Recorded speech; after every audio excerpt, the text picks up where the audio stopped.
માં અને બાપુ 30-30 કિલોમીટર પગપાળા ચાલી અને અભ્યાગતો માટે ઘરે ઘરેથી ટુકડો લાવતા.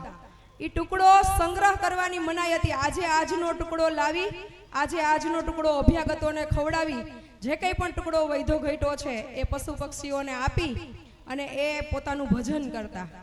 એની જગ્યાએ આપણને આ આધુનિક યુગમાં આપણા અમરધામ આંગણે આવી અને સાચા અર્થના દરેક દાતાશ્રીઓ, દરેક સ્વયંસેવકો છે એ વસ્તુ સ્વરૂપે જે જોઈએ એ બધું અહીંયા સુધી પહોંચતું કરી જાય છે. તો હજી આપણે માં અમરના રસ્તેથી, દેવીદાસ બાપુના રસ્તેથી ભવો ભવ દૂર છીએ.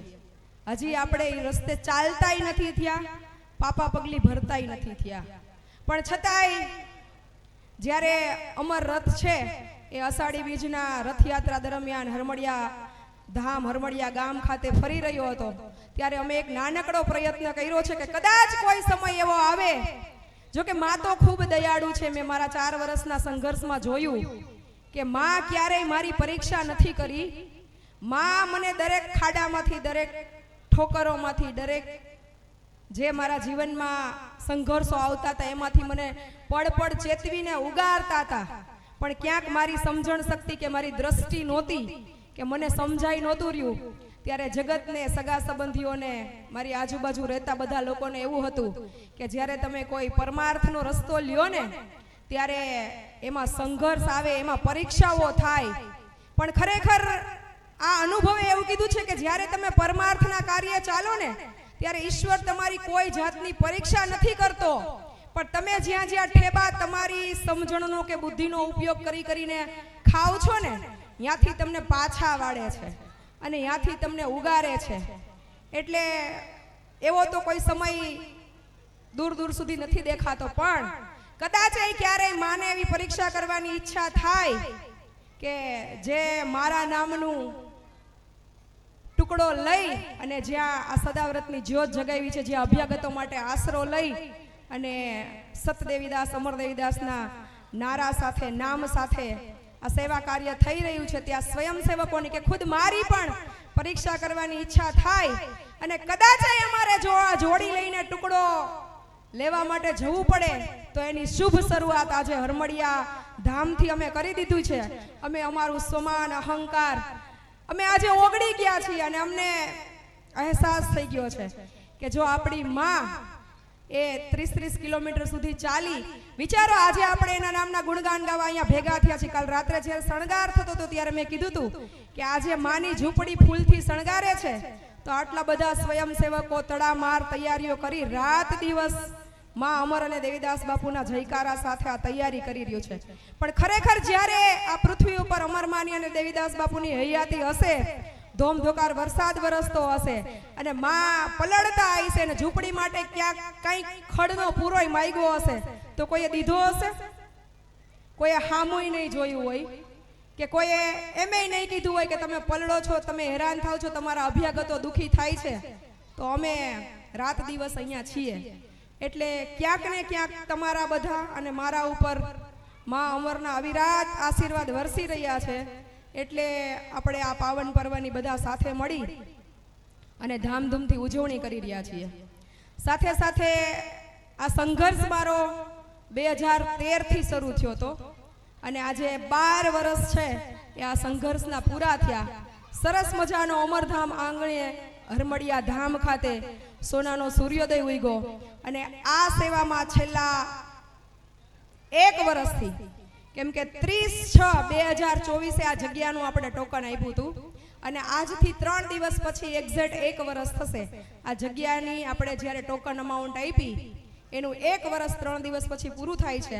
આ દરમિયાન હરમડિયા ગામના, હરમડિયા ધામના દરેક સ્વયંસેવકોથી લઈ સરપંચ શ્રી એવા કરણસિંહ, આપણા ભાઈ હરેશભાઈ અને દરેક આપણા સ્વયંસેવકો, સાથે સાથે ખડવંથલી ગામ, કોલીથડ, રાજડા, ઉમરાડી, હરમડિયા અને બાજુનું આપણે આંબરડી ગામ અને આજુબાજુના કદાચ કોઈ ગામ મારાથી લેવાના ભૂલાઈ જાય, કેમ કે હજી નામે મારે બહુ યાદ રાખવા પડે છે. આ વિસ્તાર મારા માટે નવો, એટલે 2 હાથ જોડીને માફી માંગુ છું. પણ આ કાર્ય એકલા હાથે નથી. હું એકલા હાથે પ્રભુજી લેવા જાઉં ને તો એ શક્ય નથી. એટલે તમે બધાએ ખાલી જલપાબેન કરીને મને ખૂબ પ્રેમ આપ્યો છે, એના માટે હું આભારી છું. પણ સાથે સાથે બેક સ્ટેજના બધા ધુરંધરો કે રાત દિવસ આ ખાલી એકલા હાથનું કાર્ય નથી. એક પ્રભુજી મારા એકલા હાથે હું લાવું, પછી એને ખવડાવવું, પીવડાવવું, નવડાવવું, ધોવડાવવું, મારી ગેરહાજરીમાં એને સાચવવા, આ બધી તૈયારી કરવી. તો અખંડ એવી સેવા હરમડિયા ધામના સ્વયંસેવકોએ, હરમડિયા ગામના સ્વયંસેવકોએ રાત દિવસ કંઈ પણ જોયા વગર, મને એવું લાગે છે અમે અહીંયા કહેતા ઘણી વખત કે હવે ઘરે કહી દો કે આશ્રમ પૂરો નહીં થાય ને ત્યાં સુધી અમે ઘરે નહીં આવીએ. અને ખરેખર હરમડિયા ગામ, હરમડિયા ધામ અને આજુબાજુના દરેક સ્વયંસેવકોએ રાત દિવસ અથાગ મહેનત કરી માત્ર અને માત્ર 5 મહિનામાં આ આશ્રમનું આખું નિર્માણ છે. એ મા અમરના આશીર્વાદ, તમારા બધાની પ્રાર્થના અને સ્વયંસેવકોની રાત દિવસની મહેનત થકી થયું છે.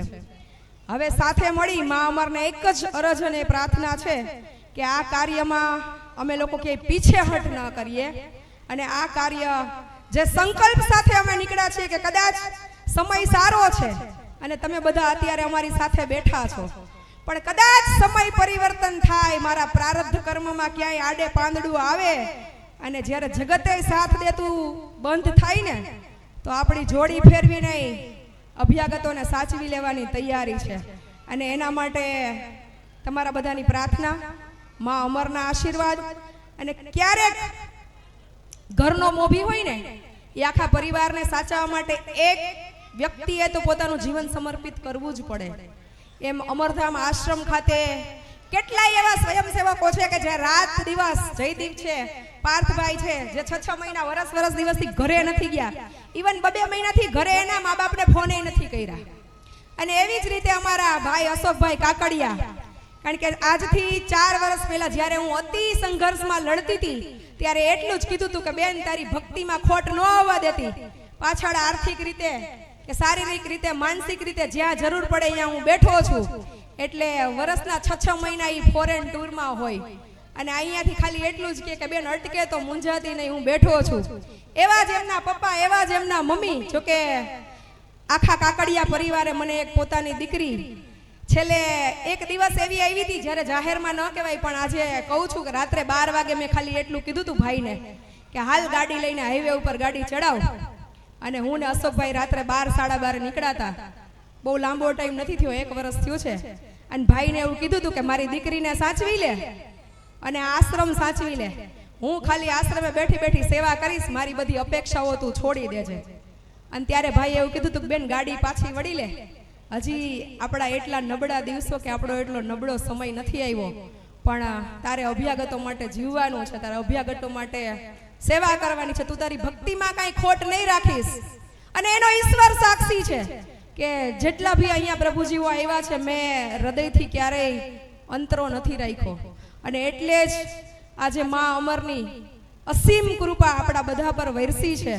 અને અખંડ 4 વર્ષથી જે કંઈ પણ આપણે મુશ્કેલીનો સામનો કરી રહ્યા હતા, રાત દિવસ હરમડિયા ગામની, હરમડિયા ધામની બેનો ભાઈઓ દરેકની ખૂબ સેવા મને મળી છે, આજુબાજુના બધા જ ગામડાઓની અને દરેક દાતાશ્રીઓની, જેને હું નામથી ઓળખતી નથી, જેને હું મળી નથી, જેને મેં જોયા નથી, જેની સાથે મેં ફોનમાંય વાત નથી કરી, એવા દરેક દાતાશ્રીઓ અહીંયા આશ્રમ પર આવી અને પોતાનું યથાયોગ્ય યોગદાન આપી અને ખૂબ સરસ મજાનું આ હરમડિયા ધામ છે એનું સર્જન કર્યું છે. આ આશ્રમ છે એ મારો નથી, આ આશ્રમ છે એ મા અમરનો છે, આ આશ્રમ છે એ તમારા બધાનો છે. એટલે ક્યાંય પણ મારાથી ભૂલચૂક થઈ હોય તો 2 હાથ જોડીને માફી માંગુ છું. અને સાથે સાથે અતૂટ પ્રેમ મળ્યો છે, આ કદાચ ઈશ્વરીય પ્રેમ હોય. માં હોય ને એ બાળકને ખૂબ પ્રેમ કરે, પણ જ્યારે જગતજનની માં હોય ને એ આપણને બધાયને ખૂબ પ્રેમ કરે, કારણ કે એ તો આખા જગતની માં છે. પોતાના બાળકની માનો તો સ્વાર્થ પોતાના બાળક પૂરતો હોય, પણ જગતની માને તો જગતનું દરેક સંતાન એક સરખું હોય. એમ તમારા બધાનો અઢળક પ્રેમ મળ્યો છે મને, એના માટે પણ તમારા બધાનો દિલથી ખૂબ ખૂબ આભાર. ક્યાંય પણ મારી કાંઈ ભૂલચૂક રહી ગઈ હોય તો એના માટે 2 હાથ જોડીને માફી માંગુ છું. અને ભવિષ્યમાં પણ ક્યાંય મારી ભૂલચૂક થાય તો આપ બધા વડીલો છો, ગમે ત્યારે આવી અને મને રૂબરૂ મળજો, કહેજો જ્યાં પણ અમને અમારી ભૂલો સુધારવાનો અવસર મળશે ત્યાં અમે ચોક્કસ અમારી ભૂલોને સ્વીકારી અને આગળ વધશું. કંઈ ના કરો તો બસ મારા માટે રોજ એક પ્રાર્થના કરજો કે આ કાર્યને ખૂબ વેગ મળે. જ્યાં જ્યાં નિરાધારો, જ્યાં જ્યાં પીડિતો, જ્યાં જ્યાં જીવો હેરાન થાય છે, એના માટે મારા જીવનનો જે કંઈ પણ ઈશ્વરે મને સમય આપ્યો છે, વધુમાં વધુ એ જીવો માટે આ જીવ છે એ જીવે, આ જીવ છે એ સમય આપે. ફરીથી દરેક સ્વયંસેવકો, દરેક દાતાશ્રીઓ, તન મન ધનથી જેણે જેણે અમરધામ આશ્રમ ખૂબ સેવાઓ આપી છે, ખૂબ સહકાર આપ્યો છે, ખૂબ પ્રેમ આપ્યો છે, જેણે જેણે મારા માટે સાચા હૃદયથી પ્રાર્થનાઓ કરી છે, એમનો પણ દિલથી ખૂબ ખૂબ આભાર. અને આજ સાથે મારા પપ્પા કે જેની પાછળ મેં આ શુભ કાર્યની શરૂઆત કરી હતી, એ દિવ્ય આત્મા જ્યાં પણ હોય ત્યાં અનંત સુખ પ્રાપ્ત કરે. મને ખૂબ ગર્વ છે કે શ્રદ્ધાંજલિ રૂપે શ્રદ્ધાંજલિના શોક સભાઓ થાય, પુષ્પ અર્પણ થાય, પણ મેં એક એવી શ્રદ્ધાંજલિ અર્પણ કરી છે કે એ આત્મા કાયમ માટે અમર થઈ ગયો. કદાચ એક દીકરી માટે સૌથી નસીબની વાત છે કે આવી શ્રદ્ધાંજલિ. મને 10 વર્ષ પહેલા ખૂબ દુઃખ થતું કે હું બાપ વગરની થઈ ગઈ, મારો બાપ જતો રહ્યો. પણ આજે એમ થાય કે એક આત્મા, એક અમર આત્મા અહીંયાથી વિદાય લીધી, પણ કેટલાય એવા પીડાતા, રીબાતા, હેરાન થતા જીવો માટે એ આશરાનું સ્થાન એના નામ પાછળ કરતા ગયા. એટલે એ દિવ્ય પુણ્ય આત્માને પણ ખૂબ ખૂબ પ્રણામ, વંદન. બધાને જાજા કરીને જય મા અમર. સત દેવીદાસ, અમર દેવીદાસ, જય મા અમર.